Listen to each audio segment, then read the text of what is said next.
Welcome to the Embodied Titration experiment. Our goal is to create accessible and affordable 3D printed chemistry equipment for learners of any age.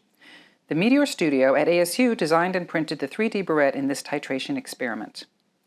Turning the stopcock at certain speeds controls the speed of the solution coming from the virtual on-screen burette. The goal of the Embodied Games Lab is to understand how having a physical, kinematic, and tangible interface like the 3D printed burette affects learning compared to using a low embodied interface. The low embodied interface here is pressing keyboard arrows. Participants are randomly assigned to a 1-hour experiment that includes pretests, reading about titration, and performing 2 titration tasks within the simulation. At post-test, participants recall what titration is, and their verbal responses and gestures are recorded. It's done by slowly adding the NaOH into the HCl using your burette. We're also analyzing if those in the high embodied group recreate the stopcock turning gesture more often.